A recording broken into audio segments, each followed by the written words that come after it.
Ben ritrovati, siamo sul floor del New York Stock Exchange, l'ultima seduta della settimana, una settimana abbiamo visto al centro dell'attenzione sicuramente i risultati trimestrali, finanziari e tecnologia. Ne parliamo con il mio ospite qui sul floor del New York Stock Exchange che è Jonathan Corpina, che è Senior Managing Partner per Meridian Equity Partners. Jonathan, thank you so much for being with us. Thank you for having me. So Jonathan, it's been a week very concentrated on earnings. So what is going on today? Why the market is not up?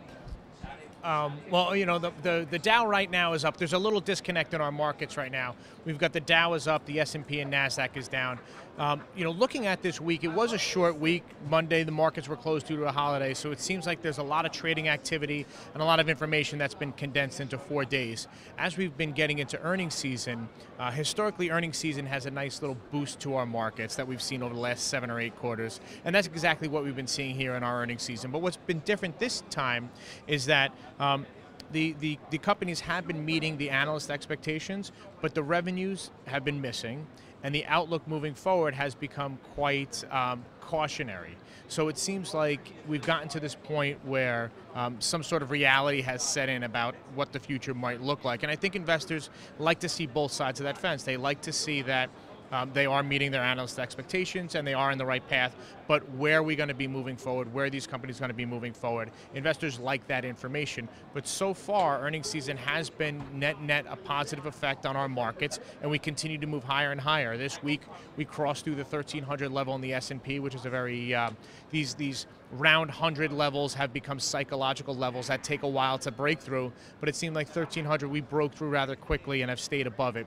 So it seems that earnings season continues to have a nice little effect on our markets, and we're going to get a lot more earnings coming out next week. And talking about earnings, of course, this week we really monitored very cautiously the banking sector, the financial sector. So a sector that has been performing very, very well since the beginning of the year. Do you think that after reading all these earnings, the rally could stop for the sector? This is a very interesting sector because it has had so much volatility over the last 3 years. It has been beaten down, and there's still very good profitable companies that are there. And I think investors have waited a long time to get back into this sector and into these stocks. And as these stocks have moved higher and higher, the wait and see mode has turned off, and investors are getting back into this area rather quickly. And we've seen the uptrend in that market there.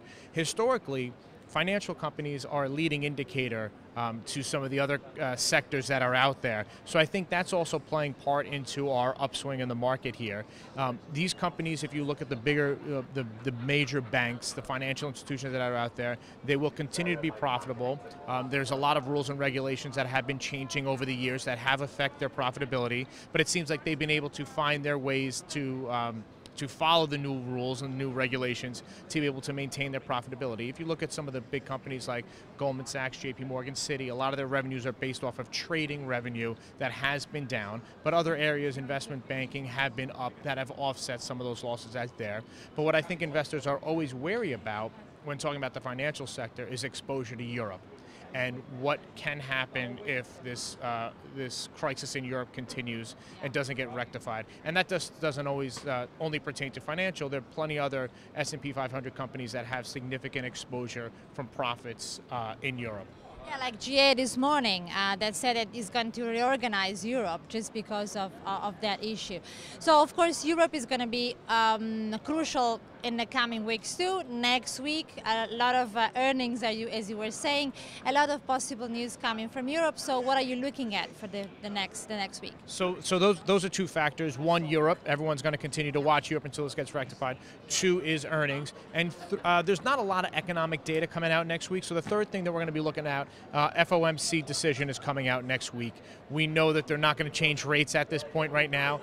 We've had that same mantra for the last 7 or 8 quarters, but it's a question of, once again, wording, outlook moving forward, what is going to be said. I think we're going to be hoping to get some sort of timeline as to when interest rates can be changing. They're not going to come out with a firm date, but we might hear some end of 2012, beginning of 2013, some sort of time frame there where a serious look at interest rates and if they are moved, how it will affect our economy, if that's something that they're going to look at. But that's something we've been waiting for, and we haven't seen that yet. So at one of these meetings, we will get that information. And how about a QE3? Do you expect a QE3 by the end of this year?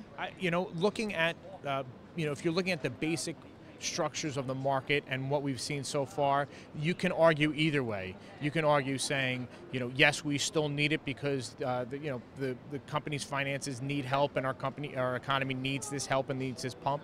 The other side to it is the markets have reacted so positively over the last 4 months that we seem to be moving in the right direction. Housing seems to be moving in the right direction. Jobs seems to be moving in the right direction, but it's too slow. We need it to pick up a little bit. So I think there's two folds to it right there. I think our best bet is to continue to be patient and wait and see what the next few months have to come.